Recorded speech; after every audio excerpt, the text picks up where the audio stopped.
Mesela Golf kalitesi yok. Bir önceki versiyonlarında daha kötüydü. Şimdi arabanın eğer garantisi devam ediyorsa garantiden bu değişiyor. Onun sonunda dediğimiz gibi 48 volt arızası, ondan sonra Geçmiş olsun. geçmiş olsun. BMW'den önceki araba.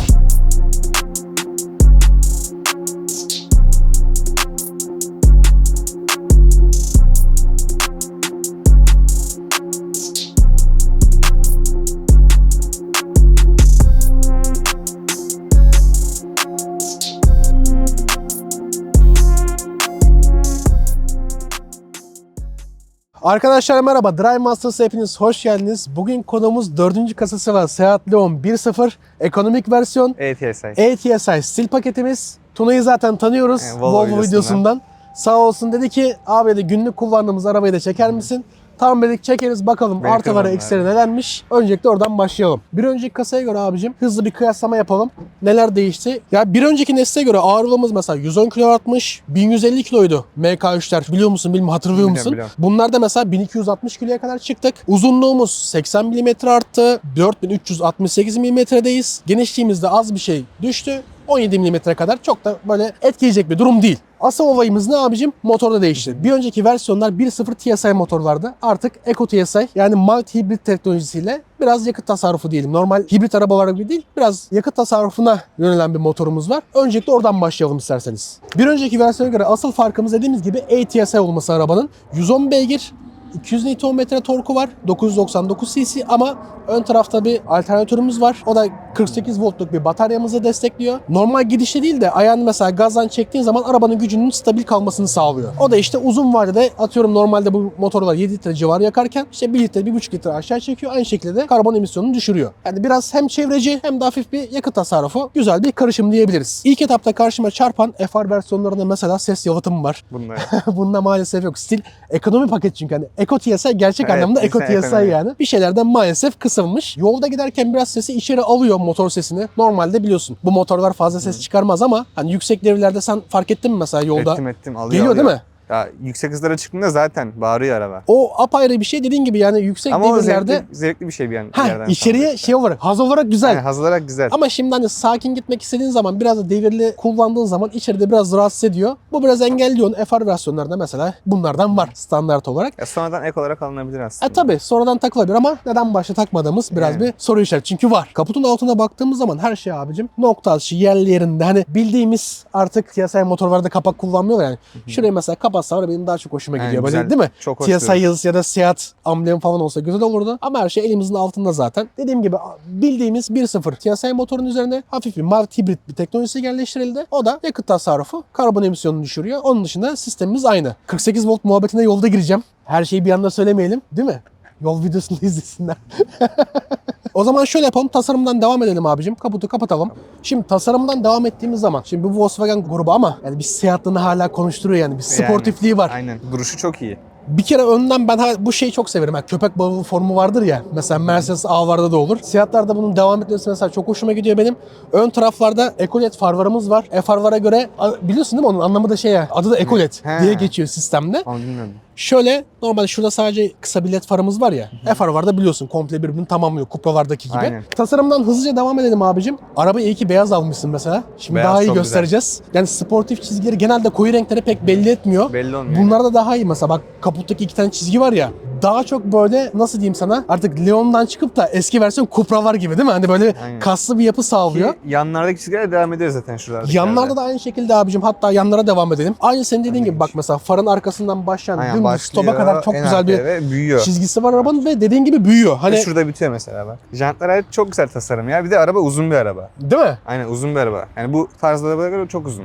Ya uzunluğu çok güzel. Bunun şöyle hızlı bir kıyaslama olarak söyleyeyim. Arka tarafta zaten detaylı anlatırız ama bunun mesela özelliği abicim, bagajı 380 litre ya. Biraz daha kısık ama arka diz mesafesi çok daha iyi emsallerinin. Mesela Astra olabilir, 308 olabilir mesela. Onlara göre arka koltuğu biraz daha iyi. Yani yan tarafta benim bir eleştirim şey olacak. Jantlar olacak ama tekrar neye dönüyoruz? Bu ekonomik bir araba. Evet. Ekonomik bir versiyon olduğu için göz önünde bulundurulabilir. Çünkü fabrikasyon sen istediğin gibi FR jantlarını Cupra janttan alabiliyorsun bu Aynen. arabaya uygun şekilde. Şimdi arka tarafa geldiğimiz zaman aynı dediğimiz bu sert sportif çizgiler devam ediyor. Farlar buluşuyor. Çok hoşuma gidiyor benim stop lambaları. Şimdi burada da tekrar dönelim. Eco LED teknolojisi var arkada da. FR modellerinde veya Cupra'larda biliyoruz zaten hani tamamen birleşiyor ya. Aynen. Burada abicim sadece kenarlarda LED lambamız var. Herkese hitap etmiyor. Hani beğenen çok beğeniyor. Beğenmeyen de diyor ki yani uzun LED olsa daha iyi oluyor. O biraz göreceli bir kavram. Benim mesela hoşuma gidiyor bu akşam gördüğüm zaman. Sen ne düşünüyorsun Benim mesela? de hoşuma gidiyor. Değil mi? Güzel Çok duruyor. güzel Öteki duruyor, de evet. güzel. Bu ayrı bir güzel yani böyle. Bu da güzel. Ama Arka öyle tarafta- olsaydı şöyle de güzel olurmuş. Değil mi? O zaman da güzel olmuş. Burada bir FR yazımız var. Aldanmayalım. Evet, anlamayalım. Öyle bir şey yok aslında. Arkaya geldiğim zaman dediğimiz gibi mesela bak MK4 ile beraber el yazısı Leon Aynen, çok Leon. güzel duruyor. Onu da çok beğenenler var zaten bu yazı. Değil mi? Çok güzel duruyor. Mesela böyle siyah olsaymış çok daha iyi olabilirmiş mesela. Siyah, Yapılabilir. Sonradan da Yapılabilir. yapılabilir. Tek eleştirim şöyle bir şey olabilirdi. Arka difüzöre böyle hani ince bir kromaj koyuyorlar ya böyle egzoz görünümlü gibi. Hani biraz daha arabayı böyle daha göze hoş Yani gösterebilirdi. daha güzel dururdu. Ama dediğimiz gibi belki eko muhabbetinden bunu da Mesela bir göz şunlar önünde güzel durmuş. bulundurabiliriz. Şunların siyah olması birazcık. Evet bunların piyano siyah olması bir önceki kasalarda da var mesela bunlar. Çok güzel tamamlayan şeyler. Bu Normalde malzemeyle altları da yapsalardı çok güzel olurdu. değil mi? Dediğin gibi yani piyano siyah aşağıya devam etsen ya da Evet. en azından bir böyle kromajlı bir egzoz görünümü yapsan çok güzel olabilirdi. Evet. Küçük bir eleştiri olsun o zaman. Bundan sonrakilerde belki devam edebilir. O zaman bagajımıza dönelim. Yani 380 litrelik gayet yeterli bir bagajımız var. 3 kişilik bir aileyi çok rahat Yani bavullarına. bagaj büyük, derin de bir bagaj. Evet derinlemesi çok güzel ama şöyle bir eleştirim olacak mesela hazır oraya değinmişken. Eşya yüklerken fazla derin ya. Ağır bir eşya kaldığınız zaman buraya bayağı bir Tabii. sürtüyor. Yani bir zor oluyor. O bir eleştirim olabilir küçük. Ama bagaj gayet kullanışlı, güzel. Dediğin gibi LED lambamız var sağ tarafta. sağ LED tarafta. olması çok güzel. Alt tarafta tam boy bir steplemiz var. Yani şuradan alışmışız Aynen. ya. Yani alt tarafta steplemiz var. Burada güzel O bir şey, o, ben aldım onu. Onu Sonradan ben aldım. almışsın. Güzel Evet. lastik tamir kitimiz. Ondan sonra bijon anahtarımız. Her şey Gayet var. yeterli bagajı kesmeden çok güzel bir şekilde yapmış ama biraz şey gibi. Kalitesi. Bunun ekonomiye Evet. kaçmış gibi değil mi? Golf kalitesi yok bagajın içinde. Ama yani bagajı da çok kullanmadığımız için Yani en basitinden şuraya daha güzel bir şey yapsalarmış direkt böyle. biraz daha kalın bir şey olabilir. Evet, daha Bir de kalın böyle bir şey. tutamaçlı bir şey olsaydı ya da işte bir boşluk verseymiş az bir şey. Yine Açıp Eko. kapatmak biraz zor. Bu fiyattaki versiyonlarına göre bunları göz önünde Tabii. bulundurabiliyoruz yani. Şöyle yapalım mı? Arka tarafına geçelim. Tamam. Normalde biz onları hep sonradan yapardık he. Neleri? Köpek He. balığı anteni falan hep sonradan koyardık arabaları. Artık abiciğim Artık demek ki herkes var. yapıyor ya. Bundan sonra Koymuşlar. fabrika çıkışı yapmaya başlamışlar. O zaman arka koltuğa geçelim. Hadi bakalım Ali. Gelelim diz mesafesine. Şimdi arka tarafa geldiğimiz zaman diz mesafesi dışarıda bahsettiğimiz gibi gerçekten çok rahat. Çok. Ön koltuk bana göre ayarlı şu an. 1.80 yaklaşık 1.90 boyum var. Ona rağmen mesela yaklaşık 2 parmak diz mesafem kalıyor. Baş mesafesi aynı şekilde yaklaşık 4 parmak baş mesafesi var. Yani kenarvara bile gelsem neredeyse beni hiç rahatsız etmiyor arkası. Arka koltuk konusunda gayet başarılı. Başarılı. İçi arabanın çok geniş. Evet büyük. içi gayet geniş ve sportif. Şimdi Aynen. sportifliği hep arada vurgulamamız lazım. Golf'ten mesela en büyük farkımız. Bir eleştirimiz şu olabilir. Kol dayaması olsaydı güzel olurdu. Arkada daha rahat seyahat olurdu. Evet, Ama o hani yok. ekonomik de olsa olabilirdi yani. Şu olay çok güzel mesela. Bu platformların hepsinde var zaten biliyorsun. Arka üçüncü klima kumanda olayı çok güzel. Yani dijital bir şekilde buradan dokunmatik sadece tuşları Onu olarak önden de mesela yönetebiliyorsun. ayarlayabiliyorsun arkanın sıcaklığını. Önden de soğukluğunu. ayarlıyorsun, önden kilitleyebiliyorsun onu. Kilitleyebiliyorsun, evet. O olay da güzel. 2 tane Type-C'miz var burada.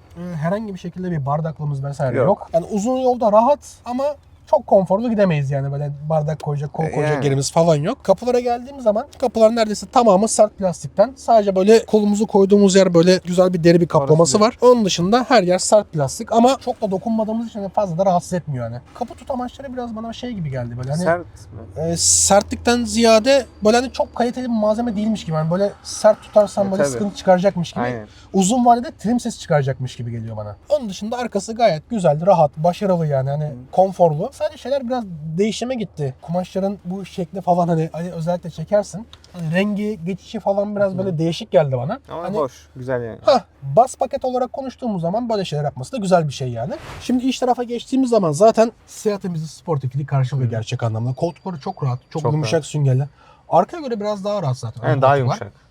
Daha yumuşak ve iç böyle şey hissedebiliyorum. Hani spor arabalarda olur ya böyle sürücüye dönük. Hani her şey benim altımda hissedebiliyorum. Direksiyon çok güzel. Az önce kullanma şansımız da oldu. Bayağı hissiyatlı bir direksiyon yani. Beğendim. F1 kulakçıklarımızın olması güzel. Artık bunlarda biliyorsun. Önceki Style Plus'larda analog bir gösterge vardı. Şimdi yeni Style'larda dijitale döndü. Aynı şekilde böyle şey gibi FR'lar gibi birkaç farklı modumuz var. Onu da yolda deneriz zaten. İçeriye gelir gelmez mesela ilk dikkatimi çeken abim kol dayaması mesela çok rahat. Aynen. Tam böyle kolun Ayarları da altında. çok iyi bak.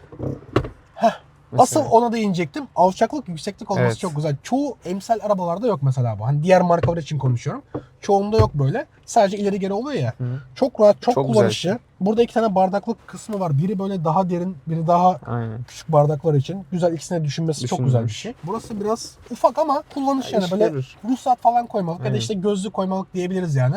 Çünkü burada artık olmadığı için Evet, artık yok. yani burası da bir gözlüklük olabilir. Burada 12 bir 12 volt volt var. çıkışımız var. Artık çok kullanmıyoruz ama yine bazen acil durumlarda ihtiyacımız olduğu oluyor. Ya olması lazım. Evet, kullanmasam bile olması lazım. Onun güveni yeter yani. Orta konsola geldiğim zaman mesela kablosuz şarjımız var. 2 tane Type-C var. Type-C çıkışımız var. Aynı şekilde aracımızda zaten 8.25 inçlik bir dokunmatik ekranımız var. Kablosuz CarPlay de bunun içinde. Bu paketlerde, style paketlerde birkaç tane de tabii burada böyle hissiyatlı tuşlarımız da var. Ekran biraz küçük gibi geliyor. Hani diğer Ama- modellere baktığımız zaman ha, gayet kullanışlı. Gayet kullanışlı aynen ya. Benim mesela ilk geçen hafta baktığımda bu arabaya dedim ekran biraz küçük gibi galiba ama gayet de kullanışlı ve Kullanışlı. rahat. Şey de çok güzel. Birazdan içeride de gösteririz. Hissiyatı da çok güzel ve çok rahat diğerlerine göre. Evet. Karmaşık değil. Çünkü buradan kısa menü yollardan her şeye erişebiliyorsun. Hazır ön taraftayken şeylerden de bahsedeyim. Zaten vites seçiciye alışkınız. 7 ileri kuru kavrama DSG şanzımanımız var. Bunlar artık çünkü vites topuzu değil. Vites seçici oldu. Ondan sonra bu tarafta güzel 2 tane böyle anahtar koyacak yer gibi Anahtarlık. diyebiliriz. Anahtarlık. Şuraya telefon belki azıcık. Belki telefon Evet. koyabiliriz dediğin gibi. Buraya bir anahtarlık. Zaten burada anahtar resmi de var ha. Bak hiç dikkatimi çekmemişti bu. Şu anahtarı çıkarsana be. Mesela çıkart koy buraya, tam oturuyorsun oraya anahtar. Burada da şey var bak Ali, bunu çekmeyi unutma abicim ha. Bak anahtarı bu şekilde koymuş mesela. Dediğin gibi ha. Anahtar buraya tam oturuyor. Aynen, tam oturuyor. Bak bunu ilk defa görüyorum. Aşağıda inmiyor. Aa güzel. Gerçek anlamda anahtar Aynen. yapmış.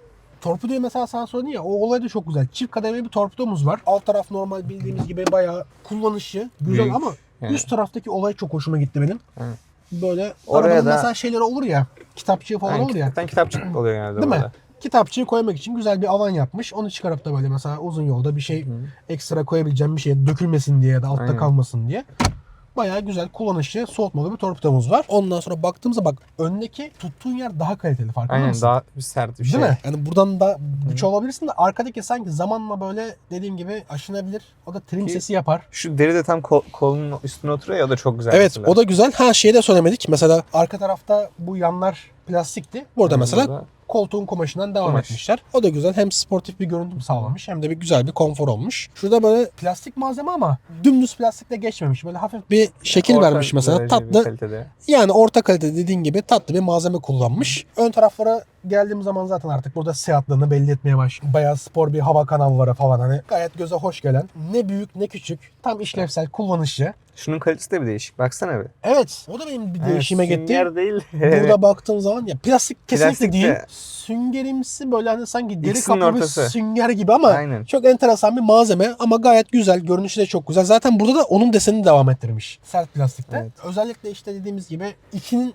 açık olması bayağı arabada ferahlık sağlıyor. Yani cam tavanı pek aramıyoruz. O zaman şöyle yapalım. Sürüşte geri kalan kısımlarına değinelim. Sürüşte görüşmek üzere. Görüşmek.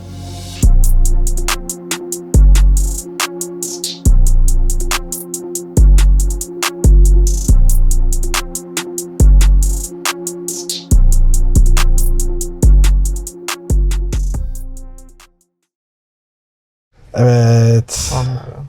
Şimdi eleştiriyle başlayalım mı? Ne eleştirisi? Emniyet kemerine yükseklik alçaklık yok ya. Ha. Beni biraz zorluyor mesela. O yok. Uzun boylu, kısa boylu. Yani standartlara okey de Yani uzun boylu, kısa boylu özellikle şu insanlara boyunda zor. falan gelse çok rahatsız eder kısa boylu Evet. diyorsun. Otomatik parkı deneyelim. Deneyelim. Hazır park yerindeyiz. Şimdi ana menüdeyiz. Park. Etkinleştir. Tamam, şu an park yeri ya. Tamam. Çok. Sen geç Toyota'cığım. O bulunca da söyleyecek. Mesela bakalım potansiyel park yeri. Buldu. Dur. Buldu. Şimdi başta basıyorum. Tamam başlata bas abi. Tamam ne diyor? R'ye mi atalım diyor. Aynen. Tamam attık R'ye. Buraya atsana abi. Herhangi bir araç yok arkamızda. Sağımızda solumuzda. Kendi gidiyor değil mi şu an? Hı, şu an Bak kendinde. yani direksiyonu çevirdi. Güzel. Ekran oku istersen. Tamam. Düzelt artık. Çabuk. Yanında geri tak diye. Tamam süper. Bekle. Hala Azıcık daha geri geri git diyor. istersen. Git bakayım bir. Şey var ya. Git. Yok freni bıraktım gitmiyor. Ha. Çünkü Tamam arkadaşlar- kendi kendine park etti. Tamam. Aynen. Kendi kendine Güzel. fark ediyor. Rahat, kullanışlı. Şimdi ilk sürüş hissiyatım şunu diyebilirim. Direksiyon acayip güzel. Evet. Yumuşacık. Tepkileri çok iyi. Çok seri dönüyor. Çok seri dönüyor. Şey gibi otomatik parkta bir anda çeviriyor ya Aynen. mesela. Onun gibi. Hemen döndürebiliyorsun yani. Çok rahat. Ki hız yükselince direksiyon daha çok sertleşiyor mesela dönmesi. Evet, o olay çok güzel. Dediğin Aynen. gibi hızlandıkça direksiyonun sertleşmesi güzel. Baya spor bir arabada hissettiriyor kendini. Zaten Seat dediğin araba Volkswagen'in spor versiyonları. Evet. Hani binek arabalarında çizgileri olsun, sürüş dinamikleri olsun. Frenlemesi güzel. Dozajı iyi yani. Şu an mesela motorumuz çalışıyor.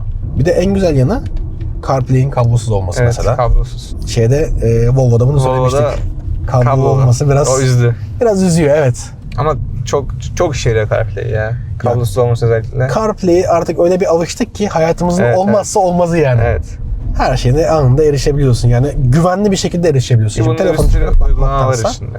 Şöyle. uygulamalarında çoğunun desteklemesi çok güzel. Yani oyun bile var. Bir dakika. O şeylerde yarıyor. Elektrikli arabada yarıyor şarj sırasında. GameSnack diye. Telegram var, WhatsApp var. Şuraya Her bak şey yani var. bu kadar çok uygulama Google var. olması Haberler çok var. iyi yani. Ya istediğin uygulamayı da yükleyebiliyorsun telefondan zaten. Evet. Aynen. Ya çoğu uygulamayı desteklemesi çok iyi bence de. Mesela benim Audi'm var. O uygulamayı yükledim ben. Kardeş, kuzenler sonuçta Evet. yani. Eski mesela böyle Seat sertliği yok ha arabadan. Yani şeylerin dikkat ediyorum. Bu arada şuradan bir dönüş alacağım. Önce arkadaki arabayı bir uyaralım. Arkadaki abla pek şey yapmadı. Son anda uyandı. Aynen. Dönüş çapı 10.5 metreye bakalım. Volvo'dan daha iyi o zaman. Volvo hemen hemen aynı. Aynen. Bakalım. Bak bir tık daha iyi Volvo'dan, gördün mü? Aynen. Aynı şekilde Bir tık daha dönmüştük iyi. bilerek. Karşılaştırma olsun diye. Bu kafayı tam çapraza kadar verebildi mesela. Ya ona ne kadar yakınsa bu o kadar iyi demek. Volvo'dan bir tık daha iyi. Güzel ama şehir içi kullanım için güzel. Güzel. Bir önceki versiyonlarında daha kötüydü. Dönüş açıları falan. Hani bayağı bir şehir içi zorlanıyordun. Bunda o sorun çözmeleri güzel olmuş. Şuradan hafif bir gazlayalım.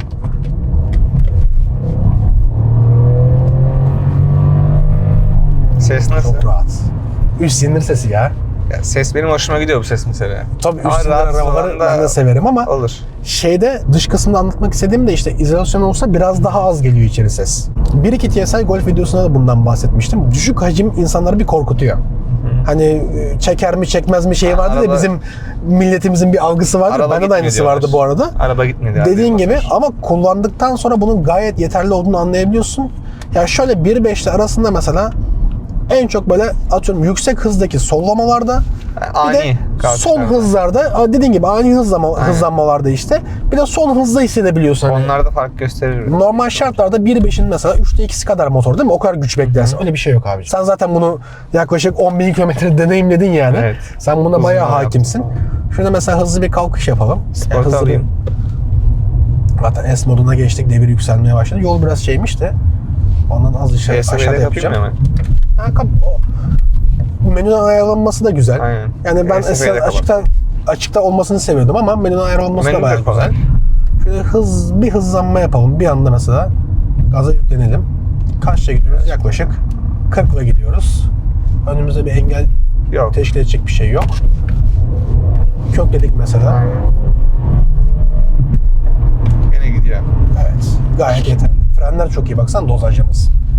Yarım fren ha. Hiç Aynen, üstü yok bassan yani. zaten direkt durur. Tam bassak zaten dediğin gibi sanki yapıştıracak gibi hissediyorum Yapıştırır. yola. Hani yarım fren, balataları falan hiç zorlamadan gayet rahat, güvenli bir şekilde yavaşlayabiliyorsun.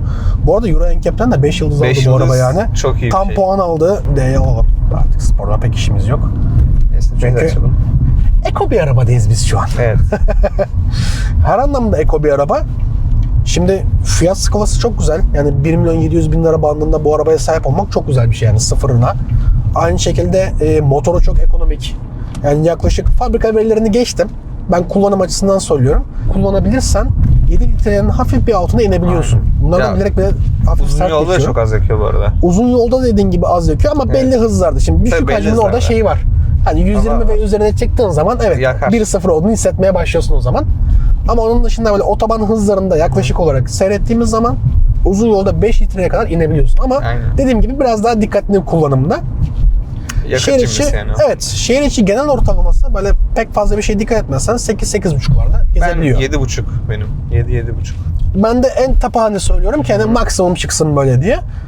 Yani ortalaması dediğim gibi arabanın 7-7,5'larda gezebiliyorsun ama dediğim gibi Mavt hibridi kullanman lazım biraz. Hazır Mavt hibrit teknolojisinden bahsederken, yani bu bildiğimiz 1.0 E-TSI, 1.5 E-TSI motor var. Yani bug grubunda Volkswagen'inden, Cupra'sından hepsinde kullandığı teknolojiden bahsediyorum. Şeyler de aynı. Mesela E-Tek'ler falan da aynı. Skoda'nın. Şimdi bunlarda abicim 48 voltluk bir akü var içinde. Bu dediğimiz gibi işte hibrit şekilde yürümesine sağlıyor. Zamanla alternatör görevini yapamıyor. Görevini yapamadığı zaman şarj edemiyor. Bu sefer de motoru kilitliyor araba. 48 volt arızası yazar araba mesela. Ya çalışmaz ya da çalışırsa bir anda motor durur. Kendi kendine korumaya alır yani. Bu da bayağı yüksek maliyetli bir sıkıntı. Şimdi arabanın eğer garantisi devam ediyorsa garantiden bu değişiyor. Bazı şeylerde iyi niyet garantisi denen bir şey var. İyi niyet garantisi devam ettiği zaman da değiştiğini duydum ben. Ama onun dışında çok büyük bir sıkıntı yani. Çok büyük bir masraf. Şimdi ona dikkat etmemiz lazım. Onun dışında arabanın neredeyse herhangi bir bildiğimiz kronik bir arızası yok. Ama dediğim gibi en büyük arızası bu. E-hibrit teknolojisinden Bence dolayı. geliştirmesi gereken şey bu ekran birazcık. Ekran olayı da birazdan değineceğim zaten. Şimdi geliştirdiği modeller olduğu için fazla da şey yapamıyorum. Örnek veriyorum, FR versiyonunu aldığın zaman o Cupra'da gördüğümüz ekran geldiğinde hem göze doyuruyor hem daha fazla menü var. Bir de bu fiziksel tuşlar yerine artık içeriden kontrol edebiliyorsun. Daha böyle premium hissini sana tattırıyor yani. Alternatör muhabbetine değinmişken şeyi de bir araştırdım. Bunu öğrenebiliyormuşuz mesela. Hani sıkıntı çıkarmak üzere olup olmadığını nasıl öğreniyorsun dersen, şimdi frene çok az bastığın zaman alternatör devreye giriyor. Şimdi bu alternatör devreye girdiği zaman birazdan yolda müsait olursa gösteririz. Hafif bir uğultu yapmaya başlıyor. Bu da artık zamanla sıkıntı çıkaracağının alameti derler ya. Çok yapmasın. Evet, ses ne kadar çıkıyorsa işte o kadar da artık alternatör kullanma sıkıntısına araba düşmeye başlıyor. Onun sonunda dediğimiz gibi 48 volt arızası, ondan sonra Geçmiş olsun. geçmiş olsun. Yani böyle problemlerimiz var. Bu motorun en büyük problemi bu aslında. Spor alıyor musun? Spora al. Bak tam şu an 30'da gidiyorum, 32'de gidiyorum. Tam gazı verdim mesela.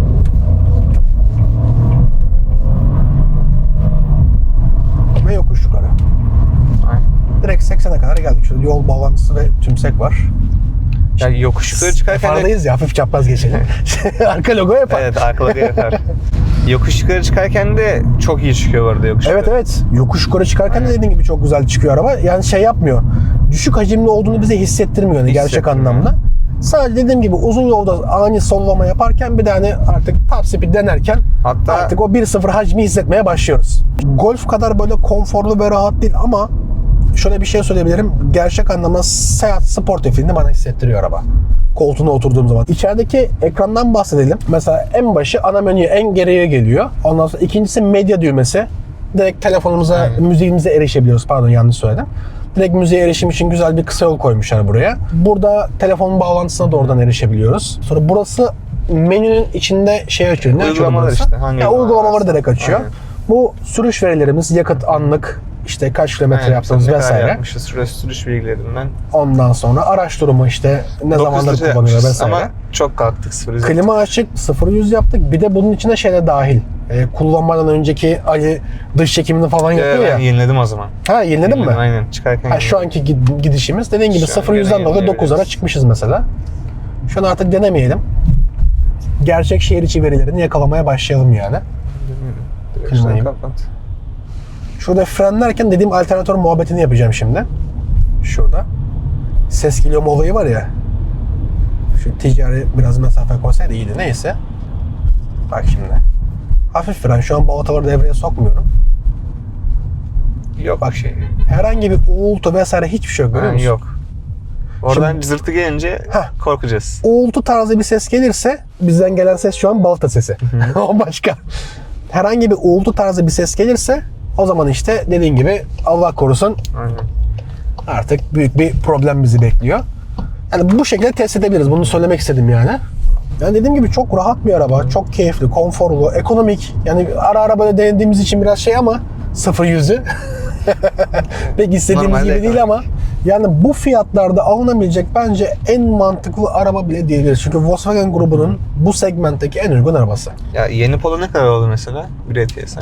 Ya şöyle söyleyeyim sana, neredeyse yeni Polo'yla bu araba aynı para. Aynı yapar. Duruşu zaten dediğim gibi sportif tasarımından dolayı çok daha güzel. Bir de boyut farkı.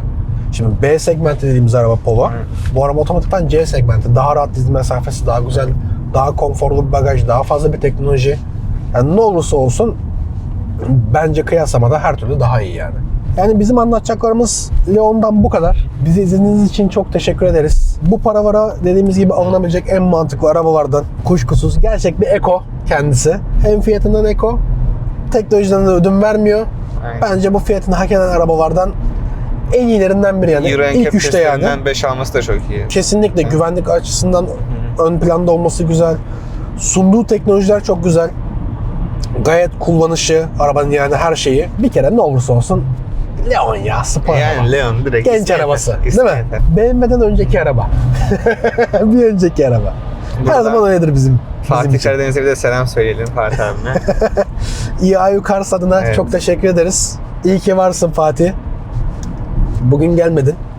Ama işin vardı senin. Hadi bu seferlik affedelim. Bir dahaki videoda bekliyoruz. Yani Tuna tekrar teşekkür ederim abicim. Ne demek abi? Bu güzel araba için. Güle güle güzel günlerde kullan inşallah. Ben dediğim gibi çok beğendim. Bizi şeride sok ama biz buraya gitmek istiyoruz. Lütfen Oraya gidelim. bizi şey yap. Şerit takip et, işe yarıyor.